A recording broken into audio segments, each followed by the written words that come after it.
Moments after breaking news alerts flashed across every major network, Britain found itself witnessing one of the most explosive political meltdowns in modern history. A moment so shocking and so public that millions who watched it unfold live are still struggling to understand how the government unraveled so quickly and so dramatically, with the Prime Minister standing frozen in front of the cameras as his own team, one by one, stepped forward and announced their resignations, not in a private meeting, not through quiet statements released online, but in a packed press briefing broadcast live to the entire world. A moment that instantly shook the nation and sent shockwaves far beyond the borders of the United Kingdom. What began as a routine appearance meant to reassure the public instead ignited a political storm, as the first resignation letter appeared like a spark in dry grass, triggering a chain reaction of ministers stepping aside and revealing what they described as a dangerous and mysterious £22 billion financial gap inside the government's accounts. A hole so large and so alarming that they claimed they could no longer remain silent. The Prime Minister stood at the podium visibly stunned, attempting to maintain composure while the cameras caught every flicker of panic, every hesitation, and every moment of disbelief on his face. The briefing room, usually controlled and predictable, quickly descended into chaos as reporters shouted questions over each other.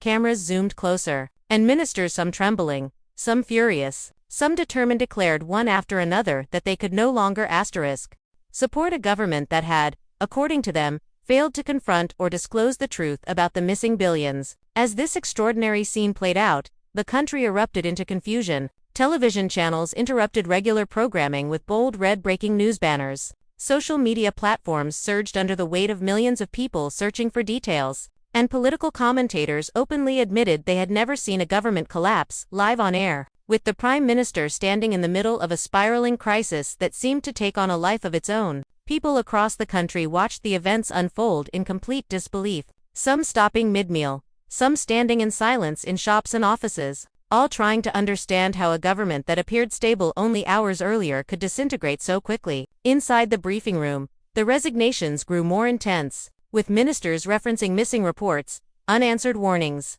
and confidential assessments that suggested the existence of deep financial irregularities that had been ignored for months. At the heart of the scandal was the unexplained £22 billion shortfall number that echoed relentlessly through every news broadcast and conversation across the country. The Prime Minister attempted to speak, attempted to deny, attempted to regain control of the narrative, but the noise of reporters, the anger in the room, and the steady stream of resignations drowned out every word. For the first time in his leadership, he was no longer commanding the stage. Instead, he was surrounded by chaos that seemed unstoppable. As the broadcast continued, the crisis spread far beyond London. Through the night, leaks began circulating, online documents suggesting that internal warnings had been raised months earlier, alerts that had allegedly been dismissed or delayed. Some insiders claimed the issue went deeper than anyone realized, hinting at structural failures and overlooked risks that had slowly expanded into the massive financial gap now at the center of the scandal.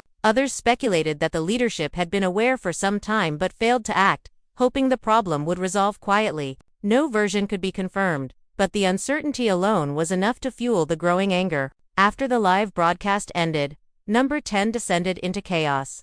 Phones rang endlessly, urgent calls came from departments demanding instructions, and advisors rushed between rooms carrying stacks of papers and whispering updates. Departments across the government scrambled to distance themselves from the scandal, aware that public trust was collapsing at record speed. Newspapers were already preparing special editions for the morning, with headlines warning of a government on the brink of total collapse. Outside Downing Street, crowds began gathering, demanding transparency, accountability, and clear answers about how such a colossal financial gap could exist undetected. Inside, the atmosphere was even darker. Senior advisors debated urgently, some insisting the Prime Minister should address the nation again, others warning that speaking too soon could worsen the crisis. Meanwhile, foreign governments quietly sought clarification. Global markets reacted nervously, and investment analysts warned that the uncertainty could damage the country's international reputation. As the night deepened, the Prime Minister isolated himself in his office, refusing to see anyone for hours. Reports later suggested he spent the time in frantic conversations with financial experts and legal teams, trying to understand how the situation had escalated so dramatically. Others claimed he had been warned before but failed to fully grasp the scale of the issue. Behind the closed door, his staff waited anxiously, unsure whether he would emerge with a plan, or whether the government had already passed the point of no return. Then came another blow: a leaked internal financial assessment, anonymously delivered to major news outlets. It spread instantly. The document did not accuse anyone directly or suggest corruption, but it made clear that oversight had failed. Decisions had been delayed, and risks had been overlooked for months. For many, it confirmed their worst fears.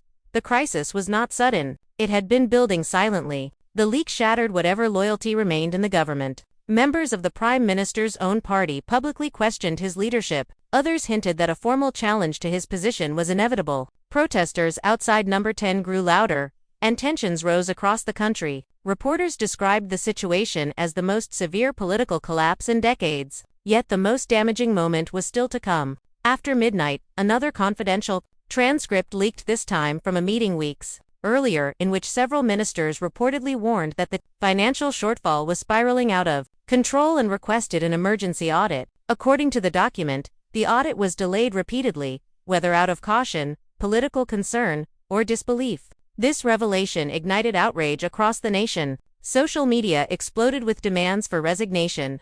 Petitions gained hundreds of thousands of signatures within hours.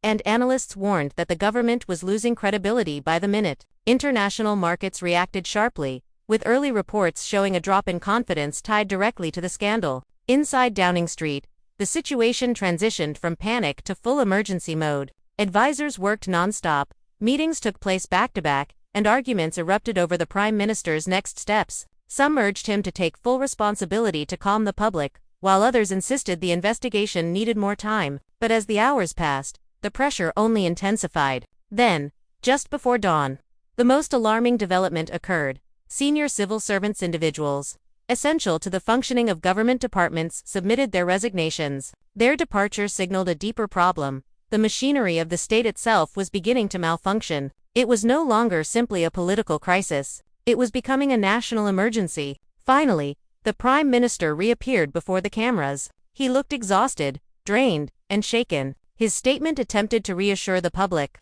insisting that the situation was still under review and that answers would come soon. But after 24 hours of chaos, leaks, resignations, and unanswered questions, the nation was no longer convinced. Even as he spoke, breaking news banners appeared on screens announcing more resignations and increasing pressure from his own party. MPs called for an immediate leadership vote, and opposition leaders demanded a full parliamentary inquiry. Then came the final document, the one that confirmed the worst fears of many. It outlined a timeline of miscalculations, ignored warnings, delayed decisions, and systemic failures that had allowed the £22 billion shortfall to grow unchecked. It was not a single mistake. It was a chain of failures stretching back months. With this revelation, the remaining support around the Prime Minister evaporated. Commentators called it the most dramatic fall of a government in a generation. Loyal supporters fell silent. Analysts declared the situation unsalvageable. The country stood on the edge of uncertainty as dawn broke over Westminster, waiting for the announcement that now seemed inevitable, the final step in a political downfall triggered by billions